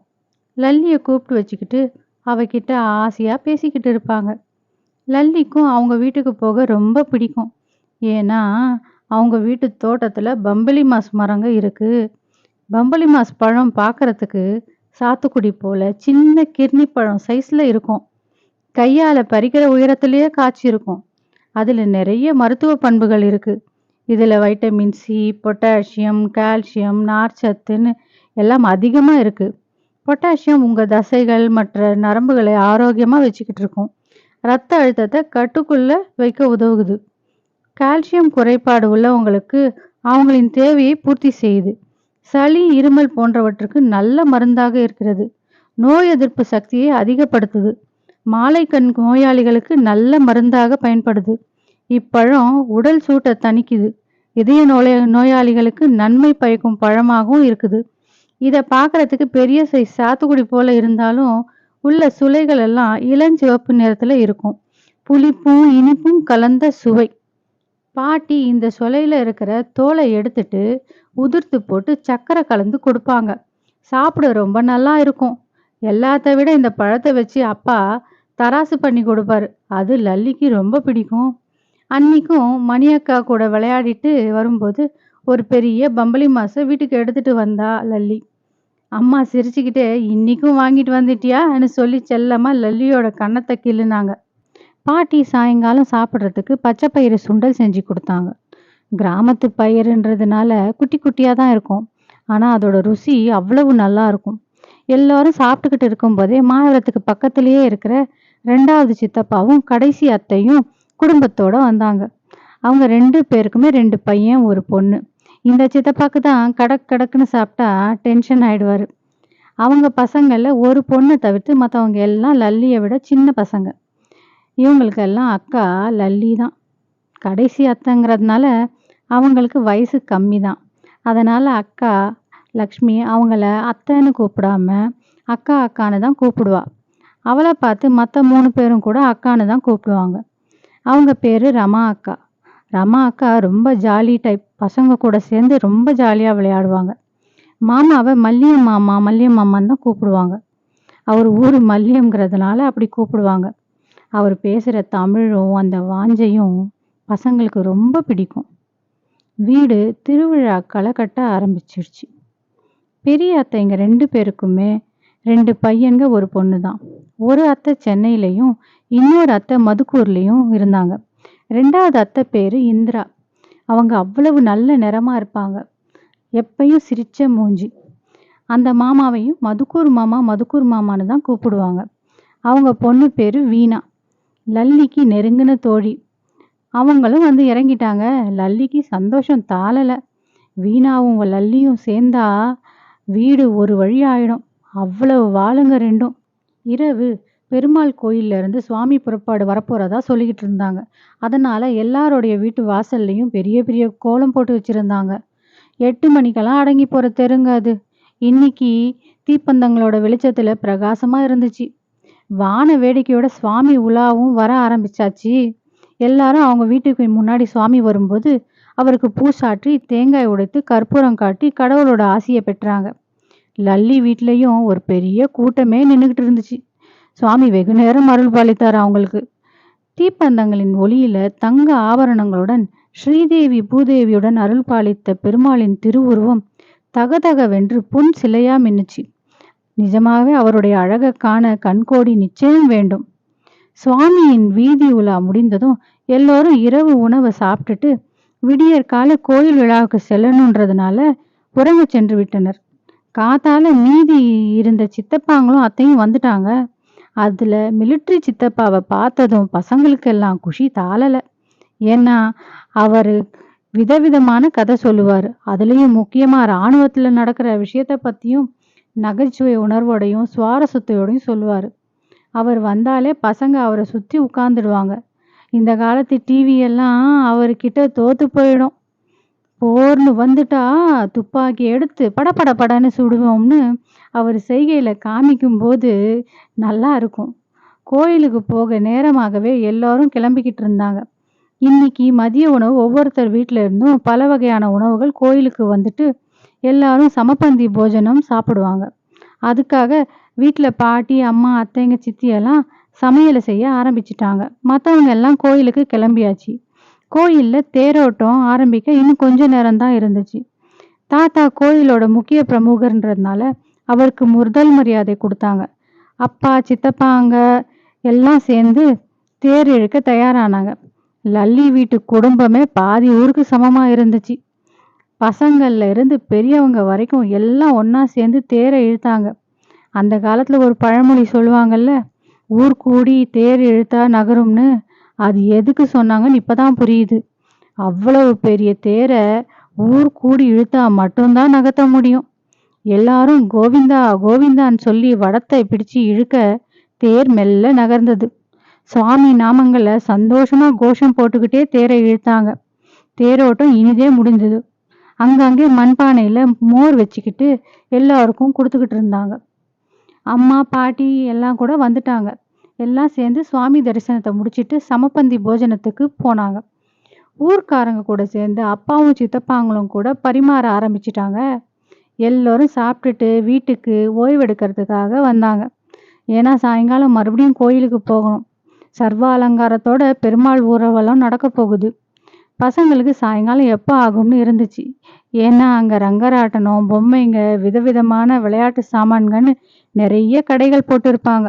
சாயங்காலம் எல்லாம் அழகாக ட்ரெஸ் பண்ணிக்கிட்டு கோயிலுக்கு கிளம்பியாச்சு. அந்த காலத்தில் பெண் குழந்தைங்களுக்கு கோயில், கல்யாணம் போன்ற இடத்துக்கெல்லாம் போகணும்னா அழகாக பாவாடை சட்டை போட்டு குஞ்சலம் வச்சு ஜடை போட்டு பூ வச்சு விடுவாங்க. பார்க்கவே அவ்வளவு அழகாக இருப்பாங்க. எல்லாம் குட்டி மீனாட்சிங்க மாதிரி இங்கேயும் அங்கேயும் ஓடி விளையாடிக்கிட்டு இருப்பாங்க. மொத்த குடும்பமும் கோயிலுக்கு செல்ல வழி எங்கும் சின்ன சின்ன கடைகள் போட்டு வீட்டுக்கு தேவையான பொருட்கள் ஆரம்பிச்சு குழந்தைகள் விளையாட்டு சாமான் வரை எல்லாம் இருந்துச்சு. மண்ணாலான சட்டிப்பானை, இரும்பு கடாய், சிம்னி கடைங்க, வளையல் கடைங்க, பலூன்க, சொப்பு சாமான்னு நிறைய இருந்ததால அம்மா, சித்தி, அத்தைங்க எல்லாம் ஒவ்வொரு கடையில் நின்று பேரம் பேச ஆரம்பிச்சிட்டாங்க. பசங்க அவங்களுக்கு வேணுங்கிறத கேட்டு அடம் பிடிக்க ஆரம்பிச்சிட்டாங்க. எல்லாம் ஒவ்வொரு கடையாக நின்று வரத்துக்குள்ள கோயிலில் பெருமாள் ஊர்வலம் ஆரம்பமாயிடுச்சு. பல்லக்கில் சர்வாலங்காரத்தோட பெருமாள் தாயார்களுடன் ஜம்முன்னு காட்சி கொடுத்தார். பல்லக்க ஊர்க்காரங்க, அப்பா, சித்தப்பாங்க, மாமாங்கன்னு மாற்றி மாற்றி தூக்கிட்டு வந்தாங்க. மேல தாளத்தோட ஊரே கோலாகலமாக காட்சியளித்தது. ஊர்வலம் முடிந்ததும் பசங்க ரங்கராட்டினம் விளையாடினாங்க. 2 சுற்று சுற்றுனதுமே லல்லிக்கு பயம் வந்து அழ ஆரம்பிச்சிட்டா. அம்மா உடனே அவளை கீழே இறக்கி விட்டுட்டாங்க. மற்றவங்க சந்தோஷமாக சுற்றுனாங்க. கோயில் திருவிழாங்கிறதுனால குழந்தைங்களுக்கு போட்டி வச்சுருந்தாங்க. யாரெல்லாம் நல்லா பாடுறாங்களோ அவங்களுக்கெல்லாம் பரிசுன்னு சொல்லிக்கிட்டு இருந்தாங்க. அப்பா பசங்களை எல்லாம் பாட்டு பாட சொன்னார். எல்லாம் நான் மாட்டேன், நீ மாட்டேன்னு சொல்லிக்கிட்டு இருந்தாங்க. உடனே மிலிட்ரி சித்தப்பா, அண்ணே நான் போய் பாடுறேன்னு இவங்கக்கிட்ட ஏன் கெஞ்சுறீங்கன்னு சொல்லவே பசங்களுக்கு சிரிப்பு வந்துடுச்சு. ஏன்னா சித்தப்பா குரல் கொஞ்சம் கரடு முரடாக தான் இருக்கும். பெரியக்கா லக்ஷ்மியும் போனாவும் கர்நாடக சங்கீத வகுப்புக்கு கொஞ்ச நாளாக போய்கிட்டு இருந்தாங்க.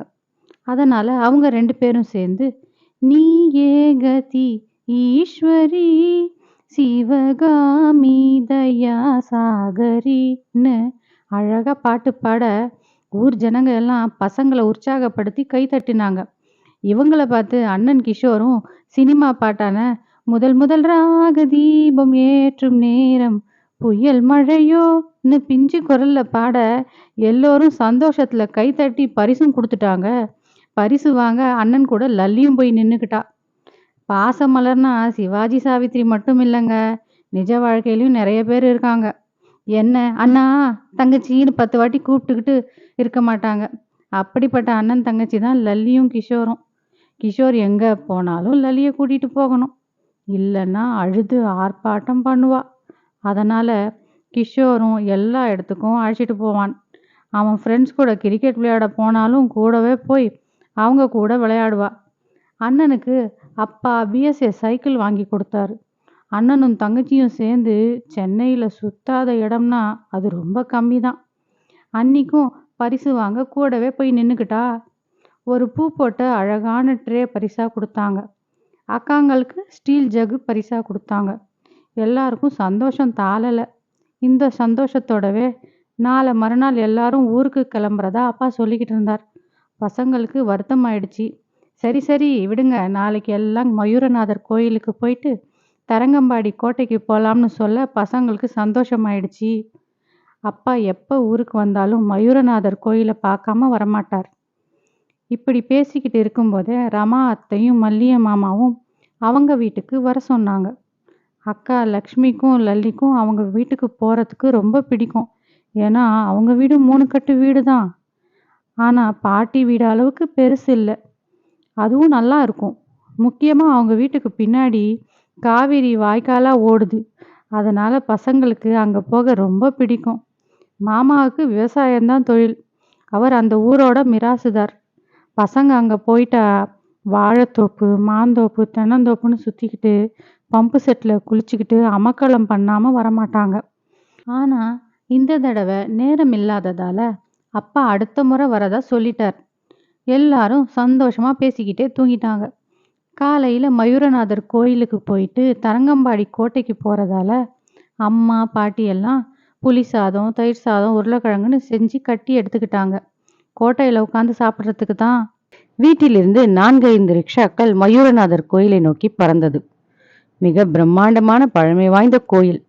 தாத்தா பிள்ளைகளுக்கு கோயில் வரலாற்றை கூறிக்கொண்டே நடந்தார். இக்கோயில் சோழர்களால் கட்டப்பட்டது என்றும் தேவார பாடல் பெற்ற தலம் என்றும் இங்கு இறைவன் சுயம்பு மூர்த்தியாக அருள் பாலிப்பதாக கூறினார். இக்கோயிலில் மயூரநாதருக்கு தனி சன்னதி உண்டு. அம்பாள் மயில் வடிவில் சிவனை வழிபட்டபடி காட்சி தருகிறாள். இங்குள்ள முருகனை குறித்து அருணகிரிநாதர் பதிகம் பாடியிருக்கிறார். சஷ்டியின் போது முருகன் அம்பாளிடம் வேல் வாங்காமல் சிவனிடம் வேல் வாங்குவது இத்தல சிறப்பாகும். இத்தலத்தில் ஐக்கியமான குதம்பை சித்தருக்கு தனி சன்னதி உண்டு.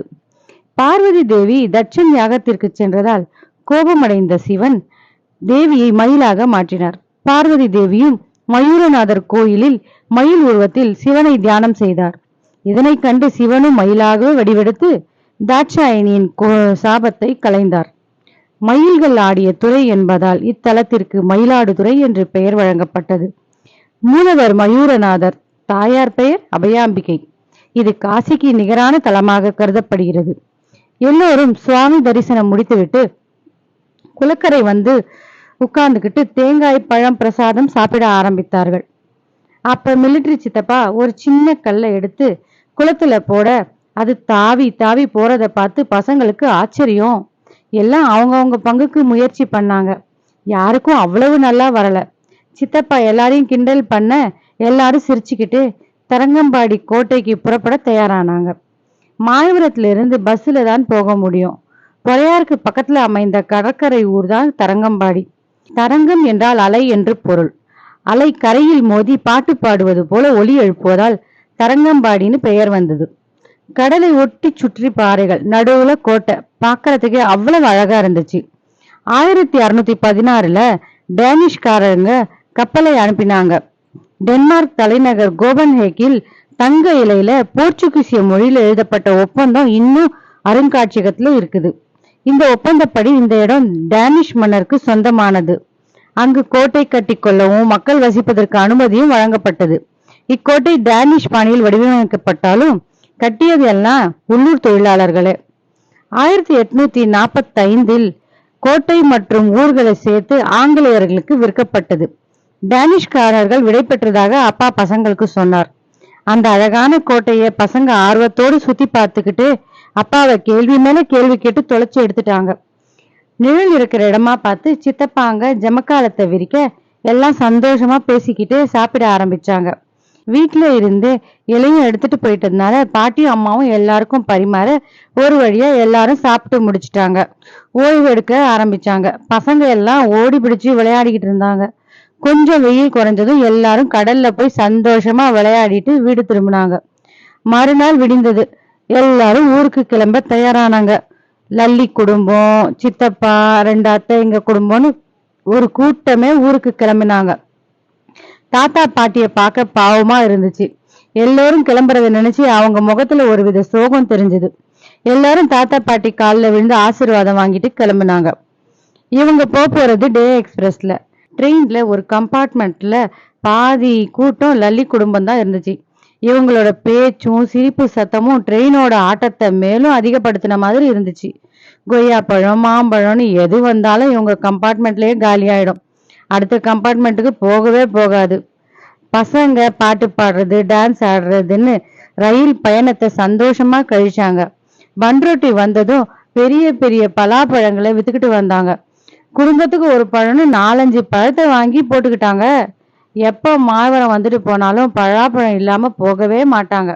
ஒண்ணு பன்ருட்டில வாங்குவாங்க, இல்லைன்னா அத்தை வீட்டு தோப்புல இருந்து வந்துடும்.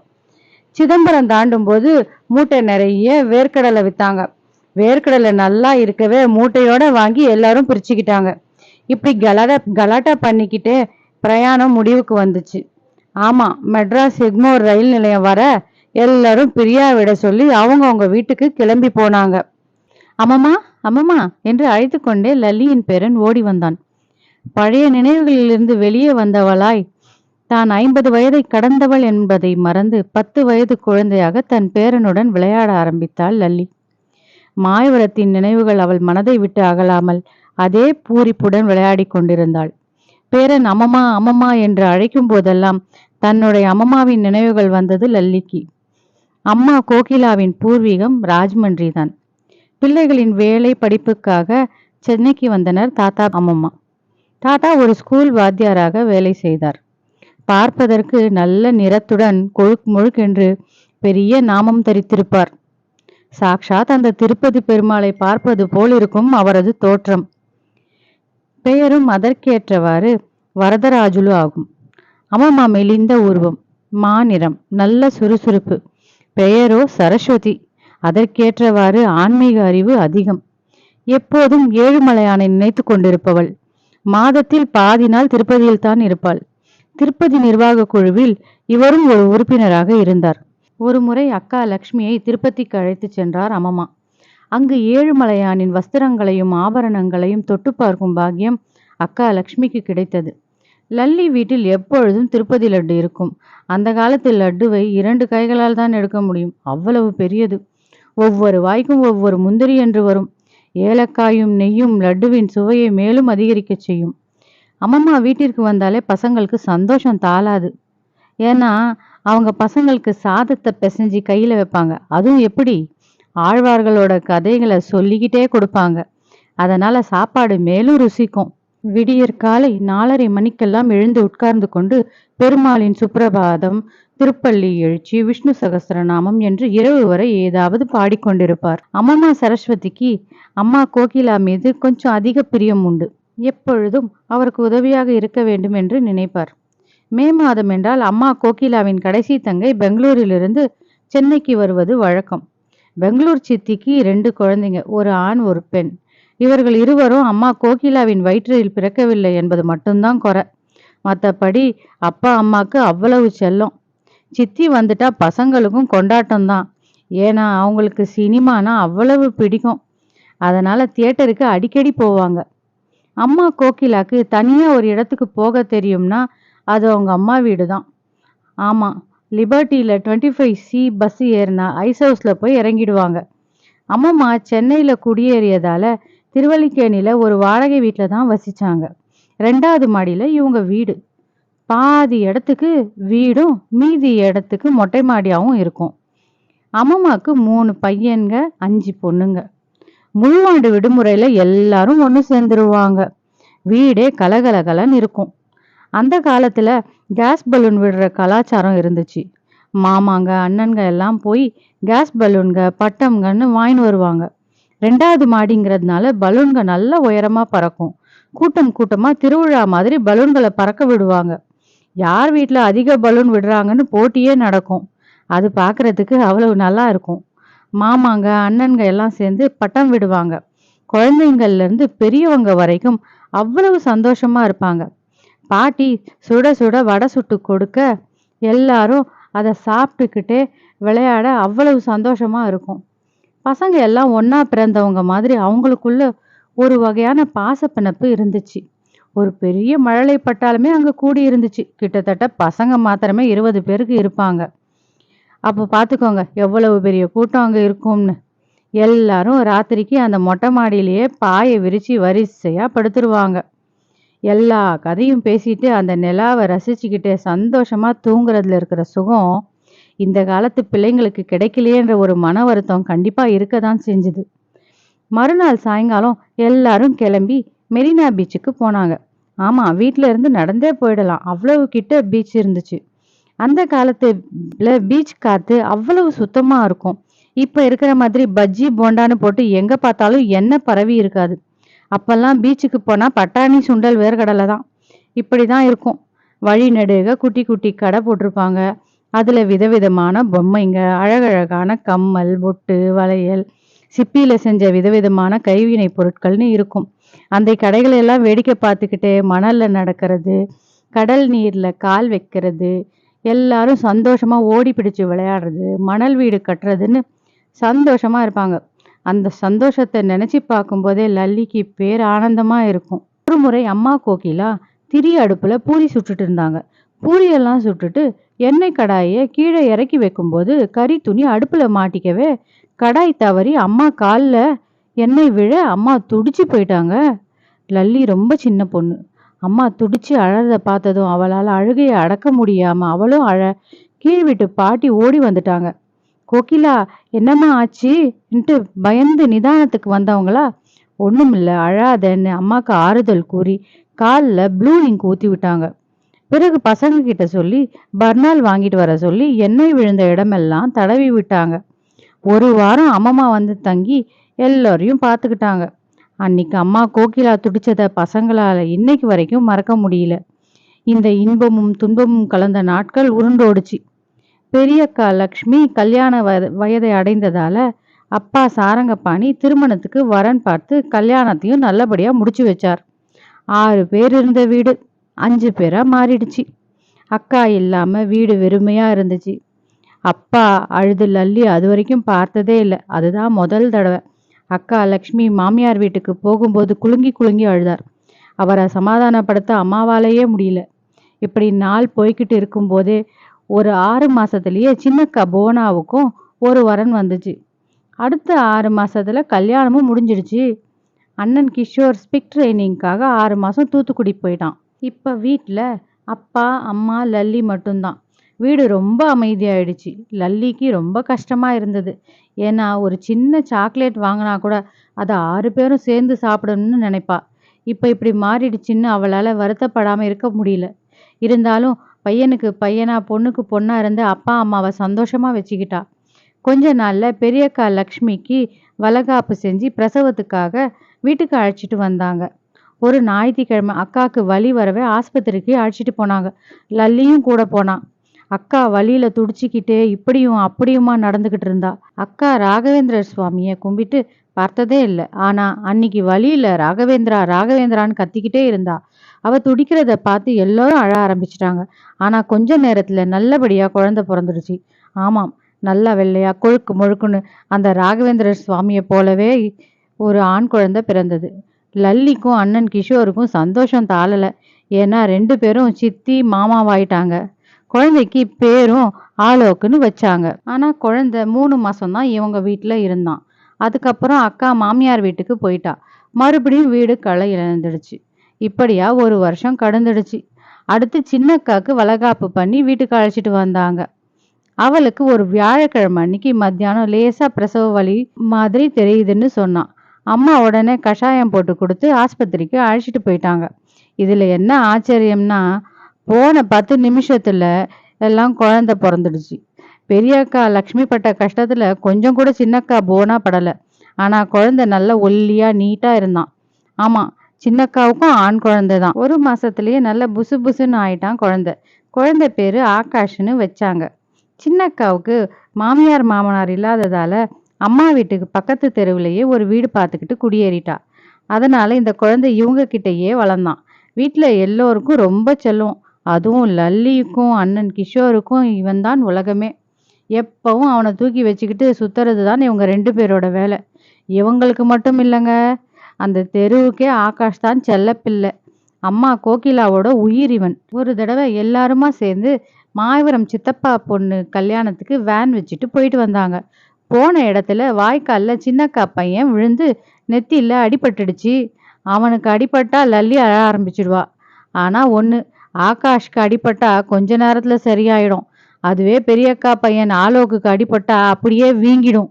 அவனுடைய அப்பாக்கு தெரியாம மறைச்சிடலான்னு பார்த்தா அவனுடைய வீக்கமே காட்டி கொடுத்துரும். அப்புறம் அதுக்காக எல்லாரும் திட்டு வாங்குவாங்க. குழந்தைங்க இருந்தாலே வீட்டுல கலவகலப்புக்கு பஞ்சமே இல்லை.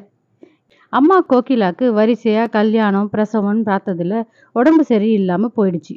அப்போ அப்பாவுக்கு 60 வயசு ஆனதால 60ஆம் கல்யாணம் பண்ண சொன்னாங்க பாட்டி. கல்யாணம் பண்ணா கூட உடம்பு சரியாயிடும்னு எல்லாரும் சொன்னாங்க.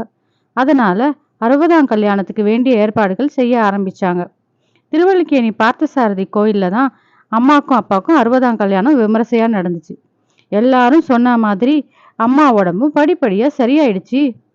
அதே நேரத்துல அம்மாக்கும் அப்பாக்கும் லல்லியோட கல்யாணத்தையும் சீக்கிரம் முடிச்சிடணும்ன்ற எண்ணம் வந்தது. லல்லி கரஸ்பாண்டன்ஸ்ல தான் அவளுடைய யூஜி படிச்சுட்டு இருந்தா. அதனால வீட்டுல தான் இருந்தா. அவளுக்கு அவ வயசு தோழிங்க மட்டும் இல்லாம அந்த தெருவுல இருக்கிற கல்யாணமான அக்காங்களும் இவளுக்கு தோழிங்களா இருந்தாங்க. லல்லி வீட்டு வாசல்ல படிக்கட்டுகளோட ஒரு சின்ன திண்ணை இருக்கும். பக்கத்திலேயே நெல்லிக்காய் மரம் கொய்யா மரமும் இருக்கும். எல்லாரும் காத்தால ஒரு 11 மணிக்கெல்லாம் ஆஜராயிடுவாங்க. அது முட்டு சந்துங்கிறதுனால லல்லி அவங்க கூட சேர்ந்து விளையாடுறது அரட்டை அடிக்கிறதுன்னு சந்தோஷமா நேரத்தை செலவழிச்சா. இப்படியே ஒரு வருஷம் போயிடுச்சு. லல்லிக்கு ஒரு வரன் வந்தது. நல்ல குடும்பமா இருக்கவே அப்பா சம்பந்தம் பேசி முடிச்சிட்டார். அப்போ பெரியக்காவுக்கு 2வது குழந்தை பிறந்தது. பெண் குழந்தை, பேரு ஸ்மிருதி. அப்பதான் குழந்தை பிறந்ததால பெரியக்காவால கல்யாணத்துக்கு வர முடியல. மற்ற எல்லா சொந்தமும் வந்தாங்க. வீடு கல்யாண கலை கட்டிடுச்சு. நல்ல விமரிசையா லல்லி கல்யாணம் நடந்து முடிஞ்சிச்சு. என்ன பெரியக்கா லக்ஷ்மி வராததான் லல்லிக்கு வருத்தமா இருந்துச்சு. கல்யாணம் முடிந்த 2 நாள்லயே தலை தீபாவளி வந்துடுச்சு. அதனால அம்மா வீட்டிலேயே இருந்துட்டு தீபாவளி முடிஞ்சதும் தான் மாமியார் வீட்டுக்கு கிளம்பினா லல்லி. கணவர் பேரு கண்ணன், ரொம்ப நல்லவர். லல்லி மேல உயிரா இருந்தார். இவ மாமியார் வீட்டுக்கு கிளம்பும் போது அந்த தெருவே அழுதுச்சு. எல்லாருக்கும் லல்லின்னா அவ்வளவு பிடிக்கும். லல்லிக்கும் அப்பா அம்மா அக்காங்க அண்ணன் குட்டி பசங்கன்னு அதுவும் சின்னக்கா பையன் ஆகாஷ் எல்லாரையும் விட்டுட்டு போறோமேன்னு ரொம்ப கஷ்டமா இருந்துச்சு. என்ன பண்றது, பெண்ணா பிறந்தா எழுதப்படாத விதியாச்சே இது. லல்லியோட மாமனார் மாமியார் ரொம்ப நல்லவங்க. பெத்த அப்பா அம்மா மாதிரி பாசத்தோட நடந்துக்கிட்டாங்க. எல்லா மாமனார் மாமியாரும் பையன்களுக்கு தான் முக்கியத்துவம் கொடுப்பாங்க.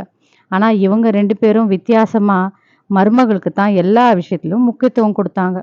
அதனாலயோ என்னவோ லல்லிக்கும் அவங்க மேல அன்பும் மரியாதையும் அதிகமாவே இருந்துச்சு. லல்லிக்கு ஒரே குறை, அந்த வீதி தான். அவ வளர்ந்த இடத்துல எல்லாரும் சந்தோஷமா ஒன்னா உறவாடுவாங்க. ஆனா இங்க அவ்வளவா பேசிக்க கூட மாட்டாங்க. அதனால வீட்டுக்குள்ளேயே நேரத்தை செலவிட பழகிக்கிட்டா. ஆனா வீட்டுக்குள்ள மாமியார் மாமனார் கூட நல்லா அரட்டை அடிப்பா. காத்தால 9 மணிக்கு லல்லியோட கணவர் ஆபீஸ் கிளம்பிடுவார். அதுக்கப்புறம் இவங்க 3 பேரும் உட்கார்ந்துட்டு பேச ஆரம்பிச்சிடுவாங்க. மாமியார் மாமனார் அந்த காலத்துல டூர் போன கதையில ஆரம்பிச்சு எல்லாத்த பத்தியும் பேசுவாங்க.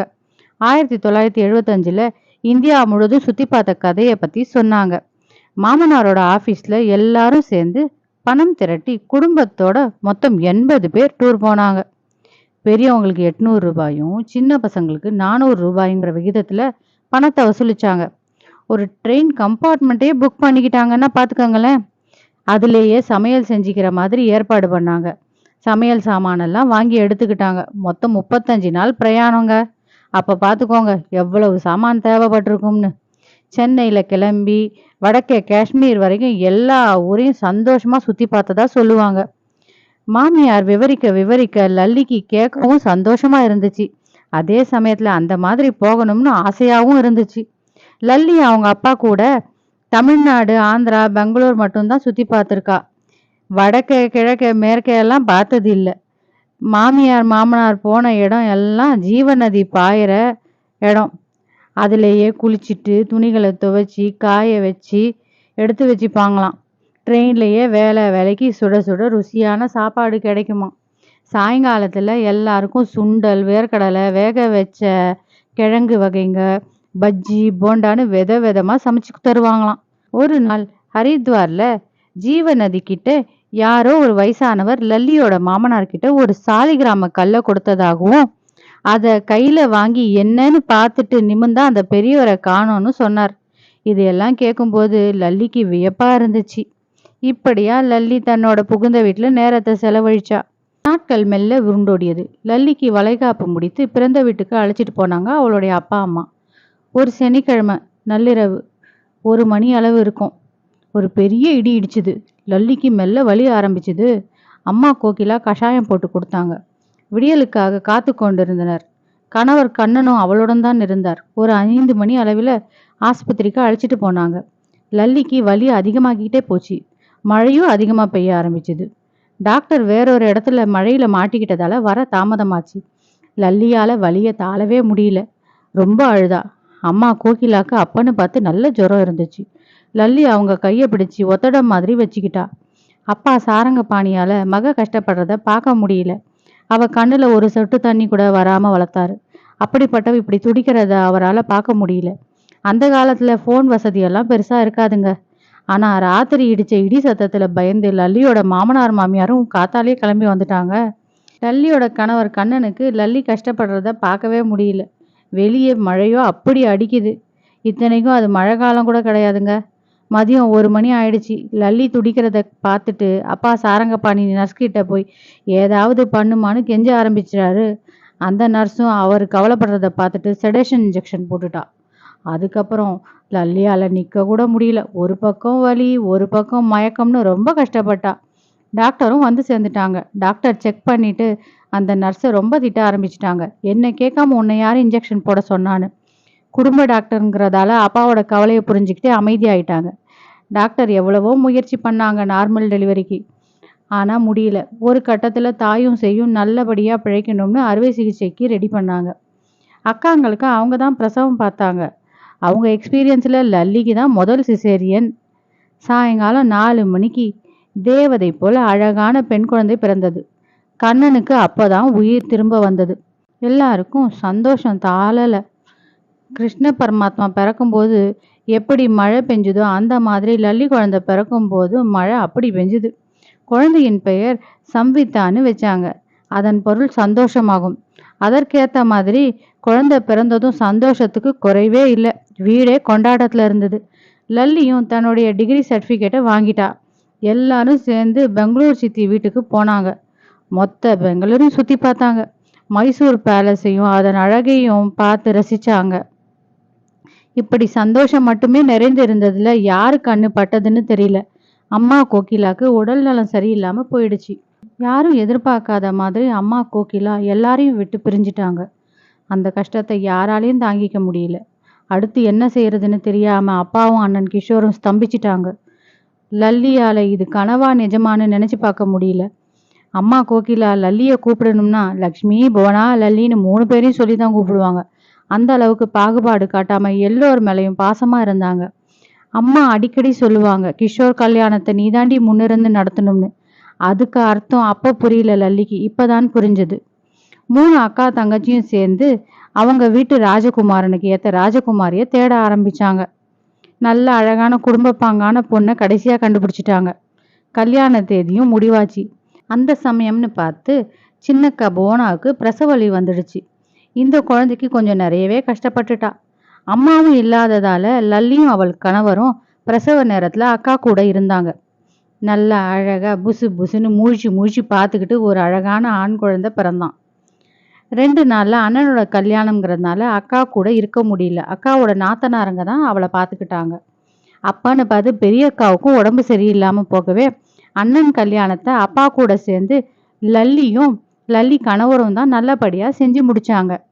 லல்லிக்கு ரொம்ப சந்தோஷமாயிடுச்சு. அம்மாவோட வார்த்தைகளை உண்மையாக்கிட்டோமேன்னு. அண்ணி பவித்ரா வீட்டுக்கு வந்து பொறுப்புகளை ஏற்று நல்லபடியா குடும்பம் நடத்த ஆரம்பிச்சாங்க. சின்ன அக்கா அவளுடைய 2வது பையனுக்கு ராகேஷ்னு பேர் வச்சாங்க. நல்ல வாளு.